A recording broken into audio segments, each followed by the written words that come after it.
Hi friends, అందరూ ఎలా ఉన్నారు? నేనైతే చాలా బాగున్నాను. మీరు ఎలా ఉన్నారో కామెంట్ సెక్షన్లో కామెంట్ చేయండి. అలాగే నేను వీడియోస్ కొంచెం పెట్టడం కుదరట్లేదండి, అందువల్ల మీకు డైలీ వీడియోస్ పెట్టలేకపోతున్నాను. డే బై డే పెడతానని చెప్పాను కదా మొన్న, అలాగే పెడుతున్నాను. ఇప్పుడు నేను ఇవాళ ఈ రెసిపీ చూపించే రెసిపీ వచ్చేసి మీకు అర్థమై ఉంటుంది. కేక్ అండి, రవ్వ కేక్ అనమాట. చాలా స్పాంజీగా స్వీట్గా చాలా టేస్టీగా వచ్చిందనమాట. మీరు ఇంట్లో తప్పకుండా ట్రై చేయండి. ఈ రెసిపీ అనేది లాస్ట్ వరకు స్కిప్ చేయకుండా చూడండి. ఇదిగోండి, నేను ఒక కప్పు బొంబాయి రవ్వని తీసుకొని దాన్ని మిక్సీ పట్టుకున్నానండి మెత్తగా. మీరు బాగా ఎంత వీలైతే అంత మిక్సీ పట్టుకోండి పౌడరు బొంబాయి రవ్వని.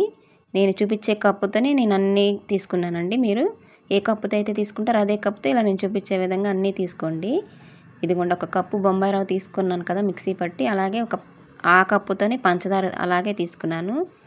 మళ్ళీ అదే కప్పుతో నేను ఇది కోకో పౌడర్ అండి, మీకు ఆప్షనల్ అండి, మీరు ఉంటే వేసుకోవచ్చు, లేదన్నా బాగానే ఉంటుంది. అలాగే అదే కప్పుతో కప్పు మైదా అండి. నేను అన్నీ ఒకే విధంగా ఒకేలాగా తీసుకున్నానండి, ఒకే కప్పుతో. అలా తీసుకున్న తర్వాత ఇది మెజర్మెంట్స్ కప్స్ ఉంటాయి కదండి, ఆ కప్పుతో అరకప్ అండి, 1/2 అని ఉంటుంది కదా కప్పు మీద, ఆ కప్పుతో ఆయిల్ తీసుకుంటున్నాను. ఆయిల్ అనేది మీరు ఫ్రీడమ్ ఆయిల్ మాత్రమే తీసుకోండి, సన్ఫ్లవర్ ఆయిల్, వేరుశనగ నూనె అలాంటివి ఏం తీసుకోవద్దు. అలాగే ఒక టీ స్పూన్ సగానికి వచ్చేసి బేకింగ్ సోడా, అలాగే పెద్ద టీ స్పూన్ వచ్చేసి బేకింగ్ పౌడర్ అండి. ఆ రెండు తీసుకున్న తర్వాత నేను వెనిలా ఎసెన్స్ వేసుకుంటున్నాను. అది వచ్చేసి ఒక 2 టీ స్పూన్లు వేసుకున్నానండి, మనకి ఫ్లేవర్ కోసం అనమాట. మీ దగ్గర అది లేకపోతే ఇలాచీ పౌడర్ అయినా వేసుకోవచ్చు, మీ ఇష్టం. అలాగే ఇదిగోండి, ఇప్పుడు అది మొత్తం పౌడర్లన్నీ మిక్స్ అయ్యే వరకు మిక్స్ చేసుకోవాలండి. బాగా విస్కర్ చేత్తో కానీ గరిటెతో కానీ ఇలాగా హ్యాండ్ బ్యాటర్తో కానీ చేసుకొని ఇలా మిక్స్ చేసుకున్న తర్వాత ఇదిగోండి, అదే కప్పుతో నేనైతే ఇప్పుడు హాఫ్ కప్పు పాలు మాత్రమే చూపించాను. ఇవి కాచి చల్లార్చిన పాలు అండి, ఫ్రిడ్జ్లో అయితే పెట్టకూడదు, బయటే ఉండాలి. టెంపరేచర్ బయట ఉన్నట్టు రూమ్ టెంపరేచర్ ఉండాలన్నమాట, ఫ్రిడ్జ్లో అయితే పెట్టకూడదు. ఇప్పుడు నేను ఆ కప్పుతో ఇలాగా 2 సార్లు తీసుకున్నాను కదండి. నాకైతే మొత్తం ఇదంతా కేక్ రెడీ అయ్యే టయానికి పాలు మాత్రం నాకు ఆ కప్పుతో 2 కప్పులు పట్టినాయండి. మీకైతే మొత్తం చూపించలేదు వేసినవి. ఇప్పుడు ఇదిగోండి, ఆ పాలు కూడా వేసిన తర్వాత మనం బాగా దాన్ని ఎంత వీలైతే అంత బాగా మిక్స్ చేసుకోవాలండి, ఒకటే డైరెక్షన్లో. అది మొత్తం ఉండలు లేకుండా మొత్తం కలిసే వరకు కలిపేసుకొని, దీన్ని బొంబాయి రవ్వ కదండి, రవ్వ అనేది బాగా వాటర్ని పీల్చుకుంటుంది కదా, అందుకే పాలు ఎక్కువగా పడతాయి అన్నమాట.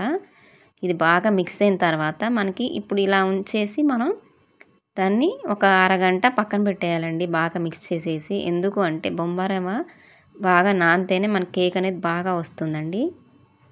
ఇలా మొత్తం కలిపేసిన తర్వాత ఒక 1/2 అవర్ మూత పెట్టేసి కరెక్ట్గా ఒక అరగంట పక్కన పెట్టేసేయండి. పక్కన పెట్టేసిన తర్వాత ఈ లోపల మీకు కేక్ బౌల్ ఉంటుంది కదండి, దాంట్లోకి బటర్ పేపర్ ఎలా వేసుకోవాలి అనేది మీకు చూపిస్తాను. ఇప్పుడు నేను ఇదైతే మనకి A4 షీట్లు ఉంటాయి కదండి ఇంట్లో, మనం బయట నుంచి అయితే కొనుక్కోని అవసరం లేదండి. మనకి పిల్లలు చదువుకునే వాళ్ళ దగ్గర A4 షీట్లు ఉంటాయి కదా, వైట్ కలరే, అవి తీసుకొని ఇలా నేను చూపించే విధంగా మడత వేసుకోండి. మడత వేసుకున్న తర్వాత మనం ఏ బౌల్లో అయితే కేక్ అయితే ప్రిపేర్ చేయాలనుకుంటామో ఆ బౌల్ తీసుకొని ఈ పేపర్ని ఇలా మడత వేసిన తర్వాత వెనక ఇలా బోర్లు ఇచ్చిన తర్వాత మనకి సెంటర్ ఉంటుంది కదండి, ఇలా సెంటర్లో ఆ షార్ప్నెస్ అనేది పెట్టేసి ఇలా పెట్టేసుకోండి. పెట్టుకొని దాన్ని ఆ బౌల్ ఆకారంలో కట్ చేసుకోవాలండి, రౌండ్గా ఇలా నేను చూపించే విధంగా కట్ చేసేసుకోండి. పేపర్ అనేది కట్ చేసుకున్న తర్వాత మనకి ఆ బౌల్లో కరెక్ట్గా సరిపోతుందండి పేపర్ అనేది, బటర్ పేపర్ అనమాట. మనం బయట షాప్స్ ఆన్లైన్లో కొనుక్కోని అవసరం లేదండి, ఇలా ఇంట్లోనే ఈజీగా బటర్ పేపర్ అనేది చేసేసుకోవచ్చు. మనకి బటర్ పేపర్ ఉంటే కేక్ అనేది అంటుకోకుండా ఈజీగా వచ్చేస్తుందండి. ఇదిగోండి, ఇలా చూసారా కరెక్ట్గా ఎలా వచ్చిందో. ఇప్పుడు మనం దాంట్లో ఇది చూడండి, పెట్టి చూపిస్తాను, కరెక్ట్గా సరిపోయింది కదండి. ఇలా మీరు ఇలా ఎప్పుడు కావాలంటే అప్పుడు A4 షీట్లు ఉంటే ఇలా మనం ఎప్పటికప్పుడు బటర్ పేపర్ రెడీ చేసేసుకోవచ్చు. ఇలా కట్ చేసిన తర్వాత దాంట్లో ఒక బౌల్లో ఆయిల్ కొంచెం వేసి ఇలా మొత్తం స్ప్రెడ్ చేయాలండి. స్ప్రెడ్ చేసిన తర్వాత ఆ పేపర్ అనేది దాంట్లో పెట్టేసి మళ్ళీ కొంచెం ఆయిల్ యాడ్ చేయాలండి. యాడ్ చేసేసి దాన్ని మొత్తం పేపర్ అంతా స్ప్రెడ్ అయ్యేలాగా స్ప్రెడ్ చేసేసి పక్కన పెట్టేసుకుందాం. కొత్తగా చూసిన మా ఛానల్ని సబ్స్క్రైబ్ చేసుకోండి, పక్కనే ఉన్న బెల్ ఐకాన్ క్లిక్ చేస్తే నేను ఎప్పుడు వీడియోస్ పెట్టినా మీకు నోటిఫికేషన్ అనేది వస్తుంది. అదిగోండి, ఇది రెడీ అయిపోయింది, పక్కన పెట్టేసి ఇప్పుడు మనం కేక్ రెడీ చేసుకోవడానికి గిన్నెని ప్రీ హీట్ చేసుకుంటున్నామండి. కుక్కర్ పెట్టుకున్నాను నేను. దాని లోపల ఒక ప్లేట్ పెట్టేసి ఒక మీడియం ఫ్లేమ్లో పెట్టేసుకొని మూత పెట్టేశాను. ఇప్పుడు మన కేక్ బ్యాటర్ని చూడండి ఒక అరగంట తర్వాత ఇదిగోండి ఇలాగా నేనైతే పాలు కలిపాను అనమాట. మీకు చూపించలేదు ఆ క్లిప్ అనేది. నాకు ఆ కప్పుతో 2 కప్పులు పట్టినాయండి. ఇలా కేక్ బ్యాటర్ని ఇలాగా ఉండాలండి. మనం ఇలా గంటితో ఇలా అన్నప్పుడు ఇలా పడాలన్నమాట. అది కేక్ బ్యాటర్ని కరెక్ట్గా ఉన్నట్టు.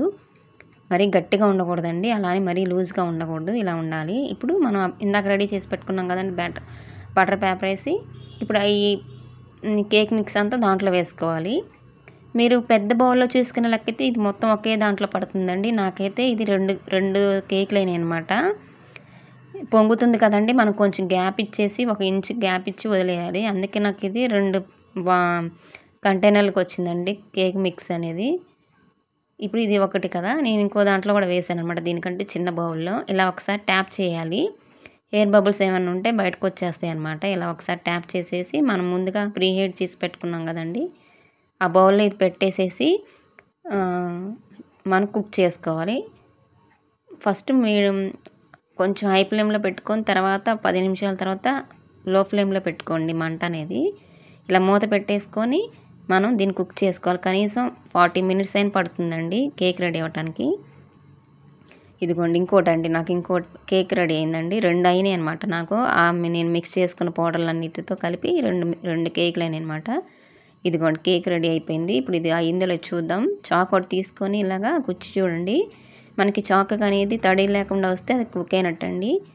ఇలాగా నాకైతే మ్యాక్సిమం నేను 40 మినిట్స్ అని చెప్పా కానీ నాకు 1 అవర్ పట్టిందండి ఇది బేక్ అవ్వడానికి. రవ్వతో కదండి, ఇది కొంచెం టైం పట్టింది. ఇలా చల్లారిపోయిన తర్వాత, బాగా చల్లారిన తర్వాత ఇలాగ కేక్ని చుట్టూ ఇలాగ కేక్ చాక్ ఒకటి తీసుకొని ఇలా ఇచ్చేసంతా ఇలా ఒకసారి అనేసి దీన్ని డీమౌల్డ్ చేసుకోండి. చూసారు ఈజీగా వచ్చేసింది అంటుకోకుండా. బటర్ పేపర్ వేయటం వల్ల మనకి కేక్ అనేది అంటుకోలేదండి. చూసారు బాగా కుక్ అయింది, చాలా సాఫ్ట్గా చాలా బాగా వచ్చిందండి కేక్ అనేది. మీరు తప్పకుండా ఈ రెసిపీ ట్రై చేయండి. మనకి అన్నీ ఇంట్లో ఉన్న ఇంగ్రీడియంట్సే కదండి, ఎప్పుడు మనం వంటల్లో వాడతాం కదా, అవే ఇంగ్రీడియంట్స్తో మనం ఈజీగా ఇంట్లోనే రవ్వ కేక్ అనేది రెడీ చేసుకోవచ్చు. ఇదిగోండి చూసారా ఎంత బాగా కుక్ అయిందో, గోల్డెన్ కలర్గా ఇలా సాఫ్ట్గా ఉంది చూసారా, చాలా బాగా వచ్చిందని. మీరు తప్పకుండా ట్రై చేసి నాకు ఎలా వచ్చిందో కామెంట్ సెక్షన్లో కామెంట్ చేయండి. అలాగే మా ఛానల్ని సబ్స్క్రైబ్ చేసుకొని మీ ఫ్యామిలీ మెంబర్స్కి షేర్ చేయండి. నేను వీడియోస్ కొంచెం పెట్టడం కుదరట్లేదండి, డే బై పెడుతున్నాను, డే బై డే. ఏమనుకోవద్దు. ఇప్పటివరకు సపోర్ట్ చేసిన వాళ్ళందరూ ఇక మీదట కూడా సపోర్ట్ చేస్తారని కోరుకుంటూ, ఇంకా మా ఛానల్ సబ్స్క్రైబ్ చేసుకుంటారని కోరుకుంటూ, నేను మరిన్ని వీడియోస్ పెట్టాలంటే మీ సహకారం ఉండాలి కదండి. అలాగే మా ఛానల్ని కొత్తగా చూసిన వాళ్ళు సబ్స్క్రైబ్ చేసుకొని పక్కనే ఉన్న బెల్ ఐకాన్ క్లిక్ చేసి ఎప్పుడు వీడియోస్ పెట్టినా మీకు నోటిఫికేషన్ అనేది వస్తుంది. ఇదిగోండి చూసారా ఎంత చక్కగా వచ్చిందో కేక్ అనేది. నాకు 2 కేకులు కదా ఇదిగోండి చాలా బాగా వచ్చింది. తప్పకుండా ట్రై చేయండి. Thanks for watching.